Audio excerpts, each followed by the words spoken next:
Astaghfirullah. Assalamualaikum warahmatullahi wabarakatuh. Alhamdulillah wassalatu wassalamu ala Rasulillah wa ala alihi wa sahbihi wa mawalah wa la hawla wa la quwata illa billahi wa ba'du. Kita lanjutkan kajian kita, masih membahas kitab Bahjah Qulubil Abrar, kumpulan kalam-kalam Nabi SAW yang singkat namun syarat dengan makna. Kita masuk pada poin ke-31 tentang anjuran menyegerakan urusan jenazah. Kita baca hadisnya. An Abi Hurairah radhiyallahu anhu qala qala Rasulullah sallallahu alaihi wasallam asri'u bil janazati fa in taku salihatan fa khairun tuqaddimunaha ilaihi wa in taku ghaira dzalika fa syarrun tad'unahu an riqabikum. Muttafaqun alaih. Dari Abu Hurairah radhiyallahu an, beliau berkata, Nabi sallallahu alaihi wasallam bersabda, segerakanlah pengurusan jenazah, karena jika jenazah itu orang baik, orang saleh, kalian telah mempercepat kebaikan untuknya. Namun jika tidak, artinya jenazah itu bukan orang saleh tapi orang jahat, berarti kalian telah menyingkirkan kejelekan dari pundak-pundak kalian. Hadis ini disepakati Al-Imam Al-Bukhari dan juga Al-Imam Muslim. Ma'asyiral muslimin muslimat yang dimuliakan Allah Subhanahu wa taala. Hadis ini adalah hadis yang sangat agung sekali, yang berkaitan dengan hak kita kepada saudara kita yang sudah meninggal. Baik yang sudah atau yang meninggal ini keluarga kita, tetangga kita, ataupun saudara-saudara kita seiman. Maka kewajiban kita seorang muslim adalah mengurus jenazahnya, memfardu kifayahkan jenazahnya. Karena ini bagian daripada hakul muslim alal muslim, hak seorang muslim terhadap muslim yang lainnya. Ma'asyiral muslimat yang dimuliakan Allah Subhanahu wa taala, bahkan Islam mengajarkan kepada kita bukan lagi seseorang itu sudah meninggal dunia. Bahkan saat-saat orang ini sedang meninggal dunia saja, ada adab-adab yang harus kita perhatikan. Dan di antara sekian adab yang sangat penting sekali, baik saat orang itu sedang sakit, kemudian sakaratul maut, kemudian mengalami kematian sampai dikuburkan, adalah mendoakan mereka. Jadi doa ini yang paling mereka hajatkan saat itu. Ma'asyiral muslimat yang dimuliakan Allah Azza wa Jalla, di antaranya adalah doa saat kita melihat ada di antara keluarga kita yang sedang sakit parah yang mengantarkan kepada kematiannya. Disebutkan di dalam Sahih Muslim dari Ummu Salamah radhiyallahu anha, dia mengatakan, Nabi SAW bersabda, "Idza hadartumul marida faqulu khairan, fa innal malaikata yu'minuna ala ma taqulun." Kata Nabi SAW, kalau kalian hadir di dekat orang yang sedang sakit parah, entah dia keluarga kita, tetangga kita, atau siapapun dari manusia yang seakidah dan seiman dengan kita itu, maka jangan mengatakan sesuatu di sampingnya kecuali kebaikan, karena saat itu malaikat sedang mengaminkan apa yang kalian katakan. Qalat, maka Ummu Salamah mengatakan, falamma mata Abu Salamata ataitu Rasulullah sallallahu alaihi wasallam faqultu inna Aba Salamata qad mat. Maka kata Ummu Salamah, saat suaminya meninggal Abu Salamah, aku pun datang kepada Nabi sallallahu alaihi wasallam dan menghabarkan bahwa suamiku Abu Salamah meninggal dunia. Faqala li, maka Rasul menasihati aku, quli, katakan, Allahumma ghfirli walahu, ya Allah ampuni dosa-dosaku dan juga untuk dia yang meninggal. Lihat bagaimana Nabi SAW mengajarkan kepada Ummu Salamah agar kita mendoakan kebaikan. Jadi ini adab, Bu, kalau ibu diberikan musibah di antara keluarganya, ada yang sakit parah, mungkin sedang koma, tidak bisa apa-apa berbaring, maka di samping dia kita tidak boleh mengucapkan kecuali yang baik-baik. Kalau ibu melihat tanda-tanda akan kematiannya, doakan dia supaya dosanya diampuni, amalannya diterima, dan begitu seterusnya. Ini yang pertama. Kemudian yang kedua, kalau Allah Subhanahu wa taala takdirkan yang sakit itu sampai dicabut nyawanya alias meninggal dunia, maka disebutkan dalam hadis yang dikeluarkan Imam Muslim bahwa Nabi SAW ketika masuk kepada Abu Salamah, yang ketika itu Abu Salamah sedang sakit parah, maka ketika meregang nyawanya, kedua mata Abu Salamah terbelalak. Kemudian oleh Nabi SAW ditutup kedua matanya. Kemudian Rasul mengatakan, innar ruha idza qubidha tabi'ahul basar. Sesungguhnya ruh apabila dicabut maka pandangannya akan mengikutinya. Fadajjan nas min ahlihi, tiba-tiba keluarganya menangis kencang-kencang karena kematian Abu Salamah. Faqala, maka Nabi SAW menasihati kepada keluarga Abu Salamah, la tad'u ala anfusikum illa bi khairin. Jangan kalian mendoakan atas diri-diri kalian kecuali kebaikan. Fa innal malaikata yu'minuna ala ma taqulun. Sebab saat itu malaikat akan mengaminkan apapun yang kalian katakan. Maka ini tempat yang kedua, kita disuruh untuk berdoa, Bu, saat ruhnya dicabut. Maka jangan mengatakan sesuatu kecuali kebaikan, karena ketika itu malaikat sedang mengaminkan doa-doa kita. Kemudian yang ketiga, saat solat. Maka saat solat jenazah juga kita disyariatkan untuk berdoa dengan doa yang warid dari Nabi SAW. Kita tahu bahwa salat jenazah itu terdiri atau terangkai dari 4 takbir. Takbir yang pertama disyariatkan membaca surah Al-Fatihah dan surat. Kemudian takbir yang kedua disyariatkan membaca salawat Ibrahimiyah. Kemudian takbir yang ketiga disinilah disyariatkan untuk berdoa dengan doa yang baik yang warid dari Nabi SAW, seperti Allahumma ghfir lahu warhamhu wa'fu anhu wa'afihi wa akrim nuzulahu wa wasi' madkhalahu waghsilhu bil ma'in wathaljin wa bardin wa nakkihi minal khataya kama yunaqqa thawbul abyadu minad danas wa abdilhu daran khairan min darihi wa ahlan khairan min ahlihi wa zawjan khairan min zawjihi wa qihi fitnatal qabri wa adhabi.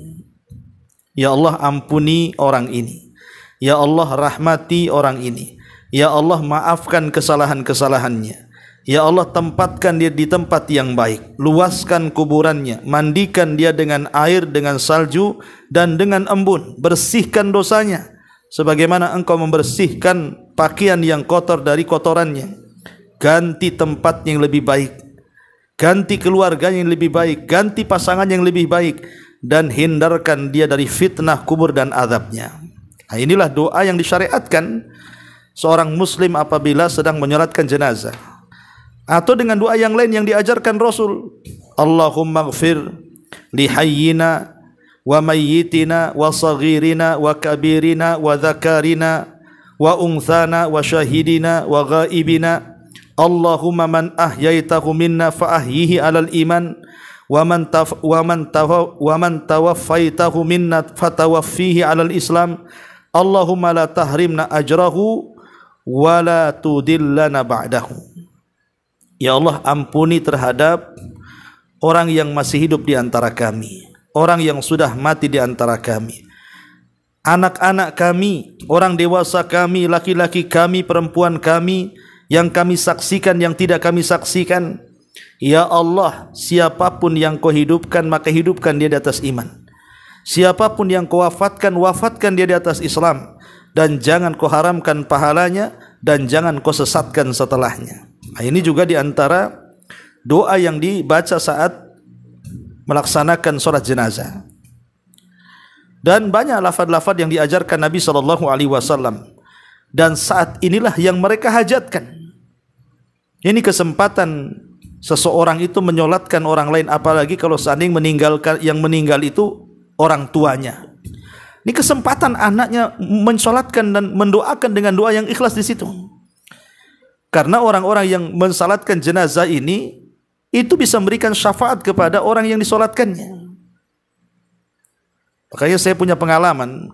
Waktu itu saya masih berdakwah di Tanjung Pinang sana, di daerah Kijang. Kebetulan saya diminta untuk memfardu kifayahkan salah seorang yang meninggal di situ. Ya, namanya juga diundang, ya kita mandikan jenazahnya, kita kafankan. Pas kita solatkan, aneh gitu ya, hampir semua anak laki-lakinya itu ada sekitar 4 ke 5 gitu ya. Dia sedang duduk-duduk tuh di kursi tenda tuh. Jadi saya tanya kepada orang-orang, kenapa anaknya kemudian tidak ikut ke masjid menyolatkan? Asik ngobrol, rokokan gak jelas gitu. Ini kesempatan mereka mendoakan. Sudah ketika saya memandikan mereka juga tidak tolong, ketika mengkafankan tidak tolong, asik duduk-duduk. Sekarang ketika menyolatkan pula duduk-duduk di situ. Sampai waktu itu saya mengelus dada juga.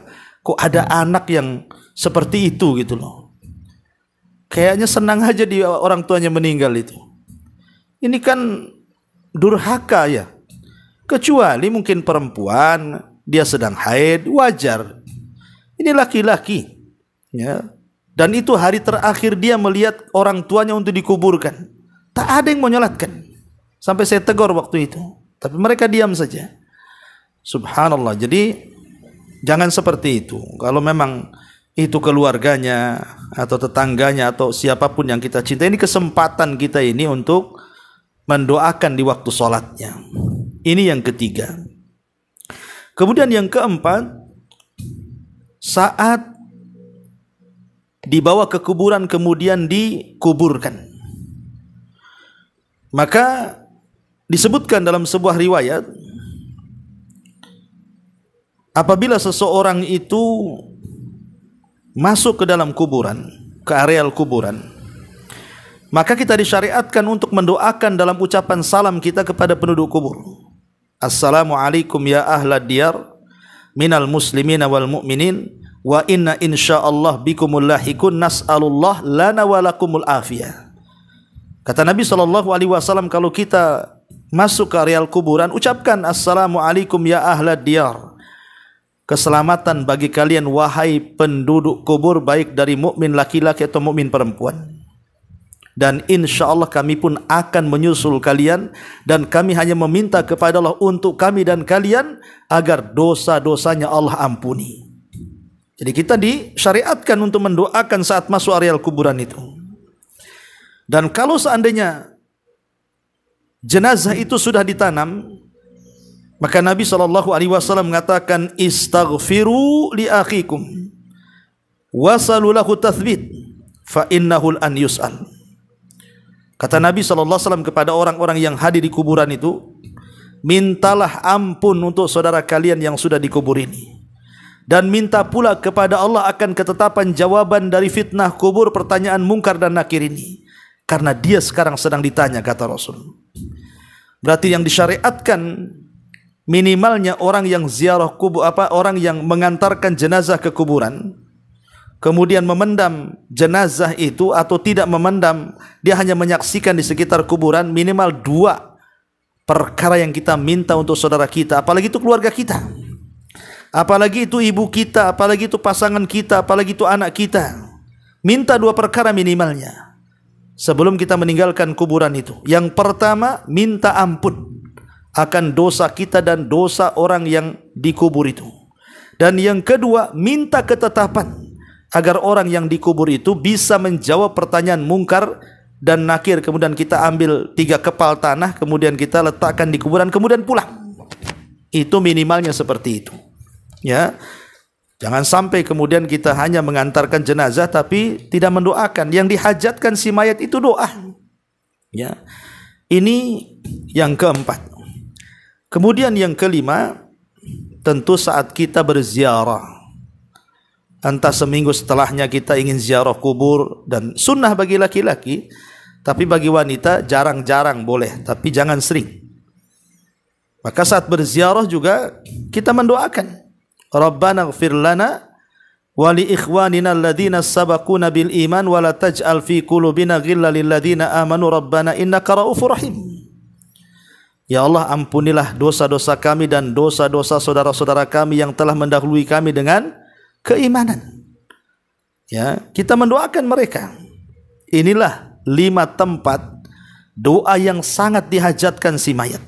Jangan sia-siakan.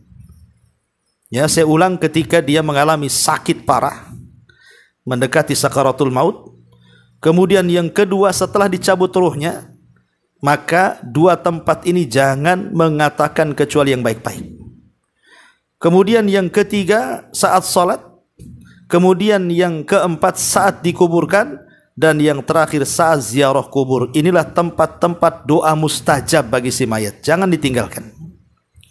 Ma'asyiral muslimat yang dimuliakan Allah Subhanahu wa taala. Kemudian yang kedua pembahasan kita dalam hadis yang kita baca ini mengajarkan kepada kita tentang adab, etika, bagaimana kita ini beradab dengan jenazah. Apa saja adab kita ini dengan jenazah ini? Apabila ada saudara kita yang meninggal dunia, pertama, adab yang harus kita lakukan, Bu, adamun niyahati. Jangan sampai kita ini selaku keluarga melakukan niyahah. Niyahah itu menangis keras-keras, guling-guling, memukul-mukul pipi, merobek-robek pakaian, mencukur rambut, berteriak-teriak, menolak takdir, itu disebut niyahah tuh. Maka Nabi SAW melarang, tidak boleh. Karena niyahah itu sangat menyakitkan bagi si mayat. Menyakitkan di sini maksudnya bukan disiksa badannya, tidak, tapi disiksa hatinya. Jadi si mayat yang di kuburan itu tersiksa hatinya, merasa sedih dengan melihat kondisi orang yang hidup yang meratap kepadanya. Bahkan Rasul mengatakan, laisa minna man latamal khudud wa syaqqal juyub wa da'a bid'wal jahiliyah. Bukan termasuk umatku, kata Rasul, orang yang memukul-mukul pipi, merobek-robek pakaian, bahkan berteriak-teriak ala jahiliyah. Ini yang pertama. Ya, jangan niyahah. Yang kedua, ya, minta kepada orang-orang untuk menyolatkan. Jadi kalau ibu ada keluarganya meninggal dunia, ajak tetangga-tetangganya, ajak kawan-kawannya, ajak karib kerabatnya untuk ikut menyolatkan, khususnya yang laki-laki. Karena banyaknya orang yang menyolatkan itu bisa menjadi syafaat bagi si mayat. Kata Nabi SAW, ma min mayyitin tusalli alaihi ummatun minal muslimin yablughuna mi'atan kulluhum yashfa'una lahu illa syufi'u fihi. Tidaklah ada satu jenazah, satu mayat yang disolatkan dari umat kaum muslimin mencapai 100 orang yang menyolatkan, dan yang 100 itu memintakan syafaat kepada Allah akan si mayat ini, kecuali Allah akan berikan syafaat. Maka ajak juga orang-orang untuk ikut menyolatkan. Bahkan dalam riwayat tidak harus 100, cukup 40 orang saja dan memintakan syafaat kepada Allah, kecuali akan diberikan syafaat. Kemudian yang ketiga, hendaklah kemudian memfardu kifayakan. Pertama, kalau ada orang meninggal itu, maka mandikan si mayat ini. Mandikan. Dan yang memandikan adalah orang yang amanah. Karena kalau tidak amanah, maka dia akan menceritakan aib-aib si jenazah. Dan kalau memang ada yang diwasiatkan sebelum kematiannya, maka orang yang diwasiati itulah yang memandikannya. Kemudian setelah itu dikafani. Dikafani dengan 3 helai kain kafan bagi laki-laki, bagi perempuan 5 helai kain kafan, ataupun 3 helai kain kafan. Kemudian disolatkan, baru kemudian diantar jenazah itu sampai ke kuburan. Dan yang mengantarkan jenazah, yang mengangkut jenazah, laki-laki bukan perempuan. Jadi yang mengusung jenazah adalah laki-laki, bukan perempuan. Ya. Lah dalam prosesi seperti ini, mulai dari pemandian, pengkafanan, mensolatkan, mengantarkan ke kuburan, lah harus bersegera sesuai hadis yang kita pelajari di sini. Ya, bersegera. Kata Nabi SAW di sini, asri'u bil janazah, segerakan proses fardu kifayah jenazah itu. Mulai dari, saya ulangi, dari memandikan, mengkafankan dan menyolatkan serta menguburkan, segerakan. Alasannya apa? Karena Rasul yang mengatakan fa in taku salihatan fa khairun tuqaddimunaha ilaihi. Kalau si mayat ini orang baik, di masa hidupnya dia taat, di masa hidupnya dia ahli ibadah, muamalahnya juga bagus dengan masyarakat, akidahnya juga lurus, maka itu kebaikan yang disegerakan untuk si mayat. Tapi kalau dia orang jahat semasa hidupnya, sholat pun tidak, gitu kan, minum khamr, berzina, minum judi, zalim, pokoknya tidak pernah beribadah, maka kalau kita menyegerakan itu sama dengan melepaskan keburukan. Karena dikhawatirkan kalau seandainya dia ada di rumah kita dan tidak disegerakan dikuburkan, Allah turunkan azab bagi dia, yang kemudian kita pun ikut terlibat dalam azab itu. Wattaqu fitnatal la tusibanna alladziina zalamu minkum khassah. Takutlah akan fitnah yang kalau Allah turunkan bukan hanya terkena kepada orang-orang yang zalim saja di antara mereka, tapi orang baik pun terkena imbasnya. Maka dengan menyegerakan orang jahat itu, dengan berarti telah melepaskan kita dari keburukannya. Jadi dua-duanya disegerakan, mau dia orang baik, mau dia orang jahat, segerakan. Kalau dia orang baik, biar cepat dia merasakan nikmat kubur.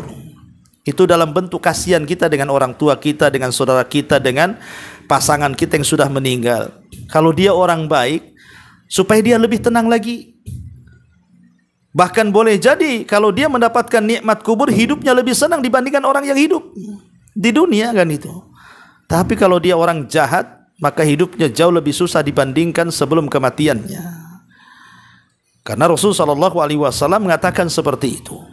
Ya, maka ini adab, segerakan jenazah itu, dan ini bagian daripada fardu kifayah. Kalau sudah ada yang melaksanakannya, berarti gugur bagi yang lainnya.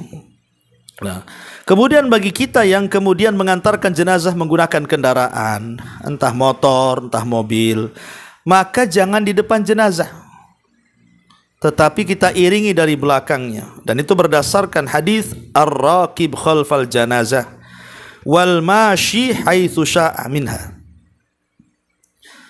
Adapun yang berkendaraan, kata Rasul, hendaklah berjalan di belakang jenazah.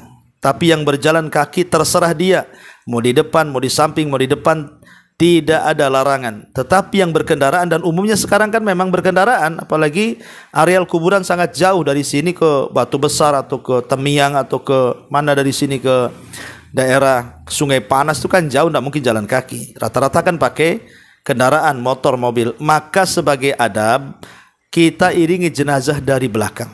Anda yang pakai mobil, Anda yang pakai motor, maka dari belakang jenazah. Ya, kecuali yang berjalan kaki ya terserah, ya. Tapi kalau di Batam ini rasa-rasanya berjalan kaki nggak ada ya, kecuali yang dekat-dekat rumahnya dengan kuburan. Ya. Ma'asyiral muslimat yang dimuliakan Allah Subhanahu wa taala. Kemudian juga di antara adabnya jangan mengikuti jenazah itu melakukan hal-hal yang menyimpang dari syariat.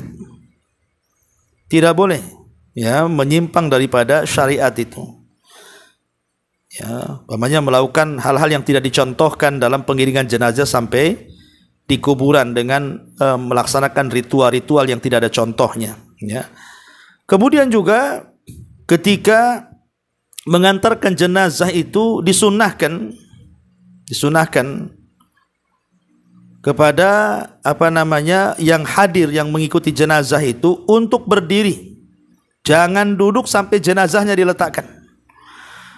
Jadi kalau kita ini mengantarkan jenazah ke kuburan, jangan dulu duduk.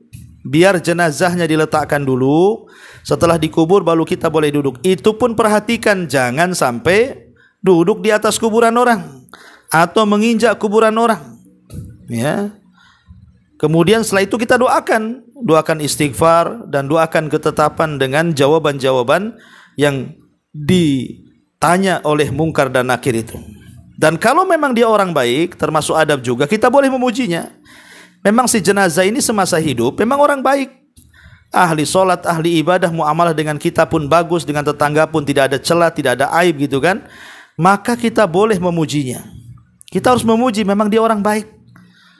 Ya, karena pujian kita kepada orang yang sudah meninggal itu salah satu rekomendasi kebaikan dia setelah kematiannya. Sebagaimana ada hadis, di zaman Nabi itu ada jenazah lewat, kemudian manusia memujinya karena kebaikan semasa hidupnya.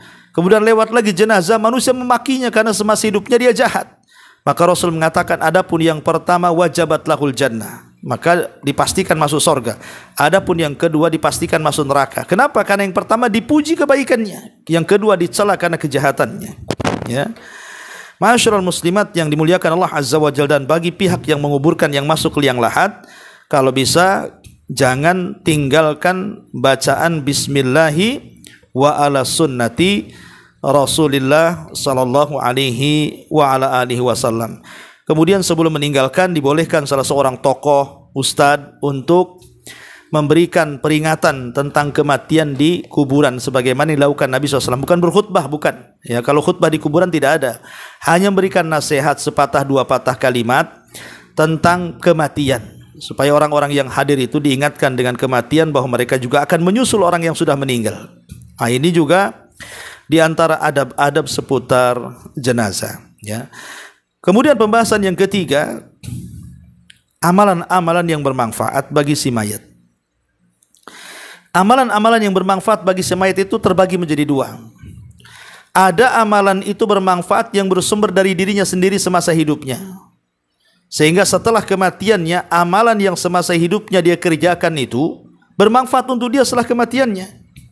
Di antaranya hadis Nabi SAW, "Idza mata ibnu Adam in qata'a amaluhu illa min thalathin, sadaqatin jariyah aw ilmin yuntafa'u bihi aw waladin salihin yad'u lahu." Kata Nabi SAW, barang siapa yang anak Adam meninggal dunia, maka tidak ada yang dibawa kecuali tiga perkara: sedekah yang mengalir, ilmu yang bermanfaat, dan anak yang soleh yang mendoakan setelah kematiannya. Ini yang pertama. Hadis yang kedua, Nabi mengatakan, inna mimma yalhaqul mu'min min amalihi wa hasanatihi ba'da mautihi. Sesungguhnya apa yang bisa menyusul seorang mukmin dari amalannya dan kebaikannya setelah kematiannya adalah ilman 'allamahu wa nasyarahu. Ilmu yang didakwahkan dan juga disebarkan. Awwala dan salihan tarakahu, ataupun anak yang soleh yang ditinggalkannya. Au mushafan warathahu, ataupun mushaf yang diwakafkan. Au masjidan banah, ataupun masjid yang dibangun. Au baitan banahu libni sabil, atau rumah untuk persinggahan orang-orang musafir. au nahran aqrah, ataupun air yang diperjalankan, au sadaqah akhrajaha min malihi fi sihhati wa hayati, atau sedekah yang dikeluarkan dari harta yang baik-baik ketika sehat dan ketika hidupnya, talhaqu min ba'di mauti, amalan-amalan ini pasti akan sampai setelah kematiannya. Ataupun hadis yang ketiga adalah hadis Nabi SAW mengatakan, man dalla ala man sanna fil islami sunnatan hasanatan falahu ajruha wa ajru man amila biha mim ba'dihi min ghairi an yanqusa min ujurihim syai'a. Barang siapa yang memberikan contoh yang baik semasa hidupnya, kemudian dia meninggal, contoh yang baik ini rupanya dicontoh oleh orang lain, dan yang mencontoh makin banyak, maka pahala orang yang mencontoh ini akan dibawa kepada kuburan orang yang mencontohkan pertama kali tanpa mengurangi pahala mereka sedikit pun. Lihat, lah inilah amalan-amalan yang dilakukan oleh si mayat yang bermanfaat, yang bersumber dari si mayat itu sebelum kematiannya. Kemudian yang kedua, ada amalan-amalan yang dikirim orang lain untuk si mayat. Kalau tadi kan amalan diri sendiri sebelum kematiannya, tetapi ada juga amalan yang dikirim orang lain untuk si mayat. Di antara yang pertama adalah doa dan istighfar. Ya, berdoa dan istighfar, mendoakan dan memintakan ampun akan dosa-dosanya. Kemudian yang kedua, sedekah. Pamannya ibu bersedekah ke panti asuhan, ke orang-orang miskin, ke pesantren, pembuatan sarana dakwah, masjid atau apa namanya. Kemudian kita katakan, ya Allah, kalau sedekah ini ada pahalanya, aku kirim kepada orang tuaku yang sudah meninggal, pasanganku yang sudah meninggal, anakku yang sudah meninggal, dan begitu seterusnya. Lah, dua perkara ini tidak ada khilaf ulama. Dua perkara ini sepakat para ulama pasti sampai. Doa, istighfar, dan juga sedekah. Yang diperselisihkan para ulama, apakah kemudian sampai atau tidak? Ya, walaupun yang kuat insya Allah akan sampai. Pertama adalah puasa. Berpuasa untuk si mayat kalau semasa hidupnya dia punya utang puasa. Ya, seperti puasa nazar, dia pernah nazar puasa tetapi dia tidak sempat kemudian meninggal, maka walinya mempuasakannya dan itu akan sampai pahalanya kepada si mayat. Yang kedua, haji. Haji, boleh jadi mungkin umpamanya ada orang berwasiat, orang tuanya ingin haji tapi tidak sempat haji, oleh anaknya kemudian dihaji badalkan karena sudah meninggal, insya Allah akan sampai. Karena ada hadis yang dikeluarkan Imam Bukhari, ada seorang wanita dari Juhaina datang kepada Nabi SAW, kemudian mengatakan, ya Rasul, ibuku ini pernah bernazar untuk haji tapi dia tidak sempat haji tapi kemudian meninggal. Apakah kalau saya menghajikan untuk ibuku sampai? Maka Rasul mengatakan, hajilah untuk ibumu dan hutang kepada Allah lebih berhak kau lunasi, katanya.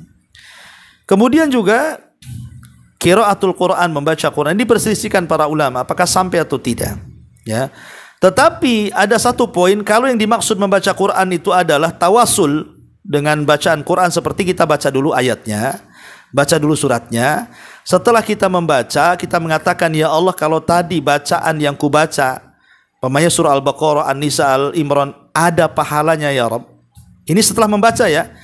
Nah, bukan sebelum membaca. Setelah membaca kita katakan, ya Allah, kalau tadi bacaan saya Quran itu ada pahalanya, saya mau kirimlah kepada orang tua. Nah, itu diperbolehkan. Ya. Tetapi kalau umpamanya sebelum membaca kita transfer pahala itu, ini jadi khilaf ulama, karena gimana kalau ada pahalanya? Gimana kalau tidak ada pahalanya? Nanti banyak pertanyaan yang muncul di situ.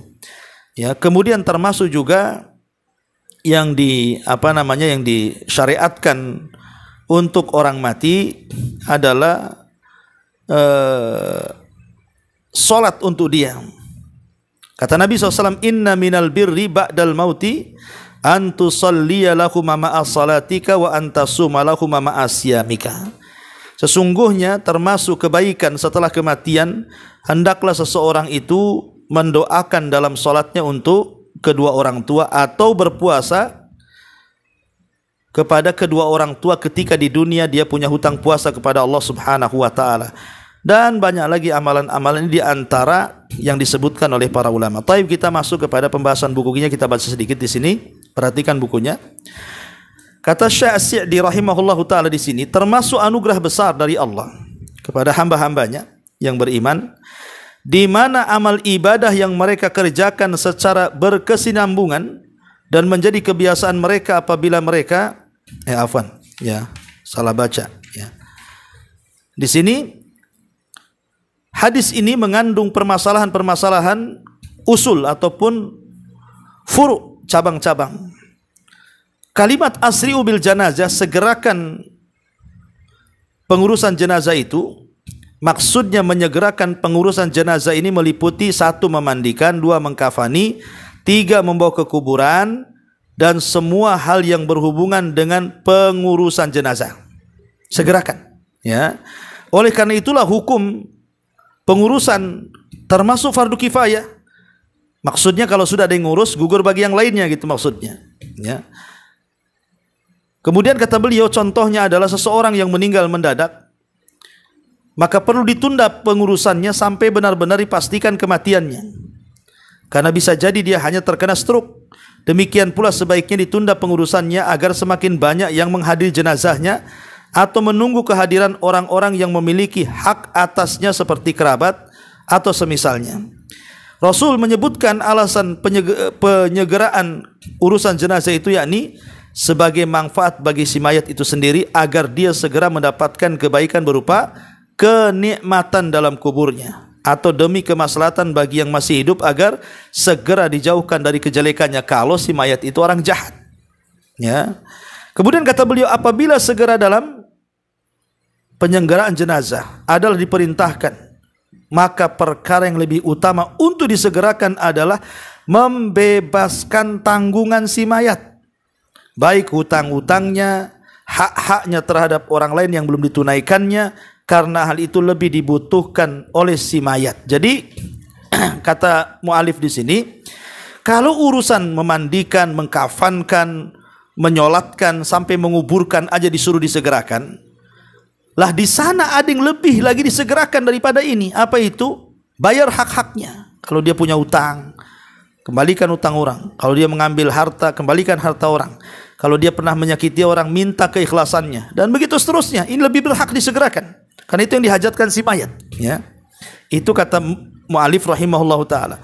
Kemudian dia juga mengatakan di dalam hadis ini juga terdapat anjuran untuk perhatian terhadap urusan saudaramu sesama muslim, baik ketika masih hidup maupun sudah meninggal.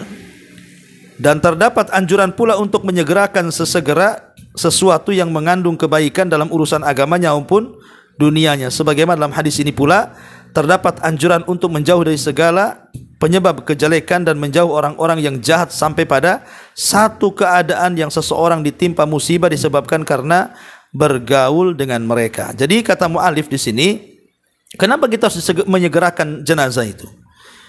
Karena ini bentuk perhatian kita kepada saudara kita. Nabi mengatakan, la yu'minu ahadukum hatta yuhibba li akhi ma yuhibbu li nafsi. Tidak sempurna iman seseorang itu sampai dia mencintai saudaranya seperti mencintai dirinya sendiri, baik saudara kita ini masih hidup ataupun sudah meninggal, ya. Ketika dia masih hidup, ya kita menolong, membantu, memberikan kebahagiaan kepada hatinya. Maka ketika dia sudah meninggal, maka kita pun yang memfardu kifayahkan. Nah, ini bentuk keimanan yang sempurna, mencintai saudaranya sesama muslim, ya.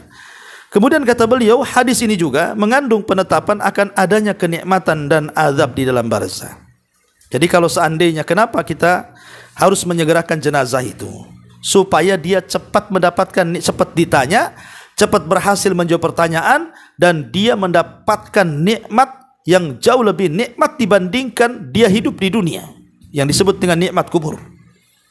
Jangan ditangisi. Terkadang orang yang mati ini orang baik, orang soleh, kita malah sedih, ya. Justru dia senang dengan kematiannya. Karena apa? Pertama, dia telah berlalu keperitan, kesusahan dunia. Yang kedua, dia memulai dengan kenikmatan akhirat. Sementara kita yang menangisi belum tentu lebih baik dibandingkan dia, kan begitu. Maka yang disyariatkan bukan menangisi, tetapi mendoakan, ya. Kemudian juga di sini banyak sekali hadis-hadis Nabi yang menunjukkan hal tersebut. Maksudnya ada nikmat dan azab kubur itu. Hal itu bermula ketika sang mayit diletakkan dalam kuburnya dan telah selesai proses pemakamannya. Oleh karena itulah disyariatkan ketika proses pemakaman baru selesai untuk bertahan sejenak berdiri di sekitar makamnya, lalu berdoa untuknya, meminta ampunan atas dosa-dosanya, dan meminta kemantapan supaya dia bisa menjawab pertanyaan mungkar dan nakir. Tadi saya sudah jelaskan, itulah yang paling penting saat kita berada di kuburan, mendoakan ampunan dan meminta ketetapan atas saudara kita. Dalam hadis ini juga terdapat peringatan atas sebab-sebab nikmat. Dalam hadis ini juga terdapat peringatan atas sebab-sebab nikmat dan azab kubur, yaitu bahwa sebab-sebab kenikmatan itu adalah kesolehan berdasarkan sabda Rasul, fa in kanat salihatan. Jadi di sini hadis ini menjelaskan kalau kita ingin mendapatkan nikmat kubur, ya jadi orang baik di dunia. Kalau kita ingin mendapatkan kebaikan di kuburan atau setelah kematian, ya jadi orang baik di dunia. Karena ada istilah para ulama itu, ad-dunya mazra'atul lil akhirah. Dunia ini tempat bercocok tanam untuk kehidupan setelah kematian. Kalau dia tanam kebaikan, dia tuai kebaikan. Kalau dia tanam keburukan, ya dia tuai keburukan. Begitulah al-jaza min jinsil amal, bahwa balasan itu disesuaikan dengan amalannya. Maka kata beliau, fa in taku salihatan, adapun jika jenazah itu soleh, maksudnya kesalehan adalah satu kalimat yang mencakup atas sikap percaya dan taat kepada Allah dan Rasulnya, yakni mempercayai segala berita kebenaran, melaksanakan segala perintah, menjauhi segala larangan. Sedangkan azab kubur penyebabnya adalah tidak adanya kesolehan, baik karena ragu terhadap agama, berani melakukan hal-hal yang diharamkan, atau karena meninggalkan sesuatu yang wajib. Seluruh sebab-sebab yang dirinci di dalam hadis-hadis dan athar-athar ini semuanya bermuara kepada tiga hal tersebut.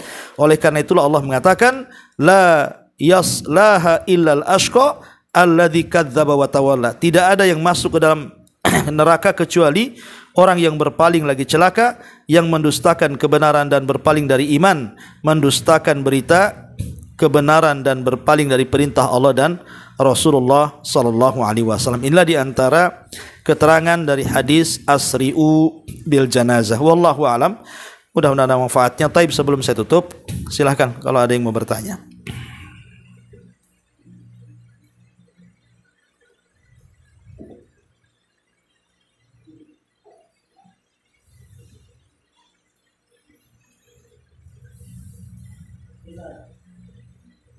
Enggak ada. Alhamdulillah. Subhanakallahumma bihamdika asyhadu an la ilaha illa anta astaghfiruka wa atubu ilaik. Allahu taala alam. Assalamualaikum warahmatullahi wabarakatuh.